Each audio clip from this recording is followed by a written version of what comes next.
Hello, this is JJ. I'll be showing you how to remove a valve cover on a 2008 Volkswagen Jetta. I'll be showing you what I gotta do, how I usually do clean this up, and to make sure that this is good. I know this is due for a valve cover gasket because I know it's leaking pretty bad from the back side there. So I already took it off, but I'm gonna show you how it works and how to remove it and how to clean it and all that kind of stuff. So I'll go ahead and show you. Get yourself a tool that you'll be able to remove all this individually. There's going to be 1, 2, and 3 rows back here. As you can see, there's 1, 2. I already got them removed. There's going to be a couple of them all around, especially that one. And then after that, just go ahead and unplug these. I know they're all unplugged. Take off all these coils individually.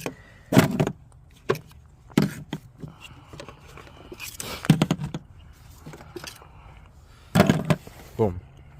Now when you get to this point where the bolts are all off and you're unable to get this out, like say for example, do not use anything hard or anything like that. Use something that is a rubber mallet, give it a few smack, and then once you're able to break it loose, pull it out. Simple as that. And now you can see you can get into the head. There's a lot of parts. I already used blade cleaner on this one, so just trying to clean the surface area. Set that down. And then this is where your valve cover meets. Let's go ahead and put this on the side for a second here. Now you would see all the surfaces on the valve cover would be a little bit dirty, so what I usually do, I'll show you in a sec. I have this little nifty scraper. This one you can buy in O'Reilly's for almost 13 bucks. The razor would be like an extra 5 bucks depending on how much you need. So this is what I use. I'll go ahead and show you what I gotta do. So all you gotta do is just simply you know, I don't know why I can't run it. And just basically just get your area clean as possible. Clean it as best as possible actually.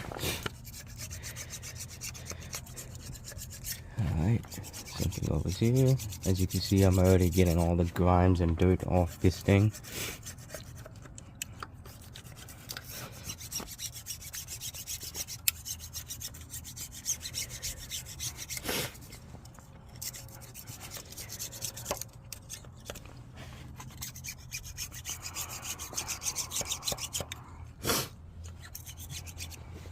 So when you get the majority of that, so you can see how dirty it is from the tip right here. So when you get to that point, you can always clean it with the rag and all that stuff. Use a brake cleaner, kind of clean the surface of this, so that way you can have a clean surface for the valve cover to go back on. So I'm gonna go ahead and show you what I do. And same thing, you can buy this at Harbor Freight, you can buy this at O'Reilly's or any stores like Menards, Home Depot, you know, brake cleaner. Just something to kind of like clean out all the oil off the surfaces. As you can see, I'm doing it all the cleaning process here. And just do your best to just kind of like clean the mating surfaces of this. And you can see how dirty that is just from like wiping it all down here, see?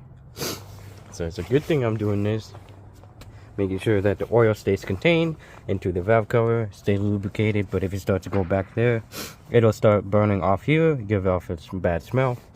So that's why I'm doing this, because it would be a good idea to make sure every oil stays inside the engine here. Alrighty, here we go. So I already got the new gasket on. The old gasket on this one that I removed, I don't know if I can show you, but this thing, hear that crack? That is not good, because this is a very old and burnt out gasket. That's why the oil was able to escape.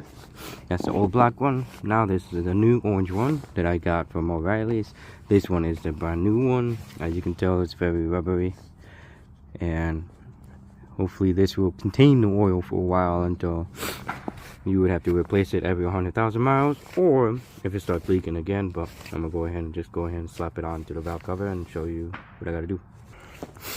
Alrighty, I got all the gasket on. It was a little bit difficult trying to put it on because the bolt was trying to escape.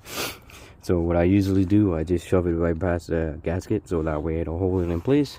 And That's how the bolt was able to stay on. So yep, that's how you wanted to get it to be like that. Carefully put it back onto your own spot, respectfully, of course. So yeah, once you already got that gasket on, as you can see, everything lines up as it should. Try to screw in some few bolts here, so that way it actually stays in place. Pull this in, drop that down.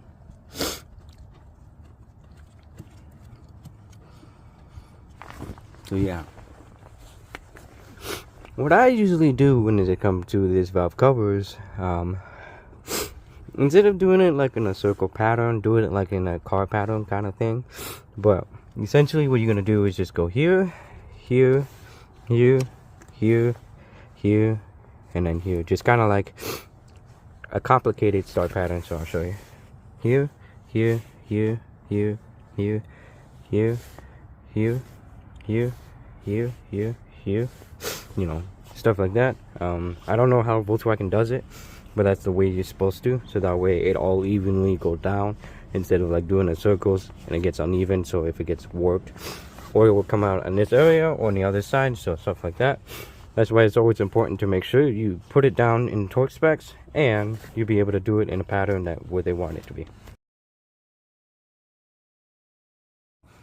Alrighty, so yeah, I got to a point where I'm putting the coils back. Just before you put it back in, you always want to check and see if it's good, like dirty. If it's oil fouled, you would probably have to replace it. But since it's just a little bit dirt, like a little bit of rust in there, but other than that, if you could just clean it with your own hand and stuff like that, it's always a good idea to make sure these stays clean before you put it back in. So I'll show you an example here. Say this one's a clean one ish. Just go ahead and just push it down until it actually clicks in, or unless you are not able to pull this out. That's a good seating right there, so that way the coil can make a proper connection to the spark plugs. Therefore you'll be able to have a good combustion chamber inside to your cylinder. So that's why it's always a good idea to clean these up for a little bit. Maybe if you have electrical grease, you can put it in there if you want to, but in this case I'm not doing it, so I'm just doing it just to show you how it works with this valve cover. So yeah, that's about it.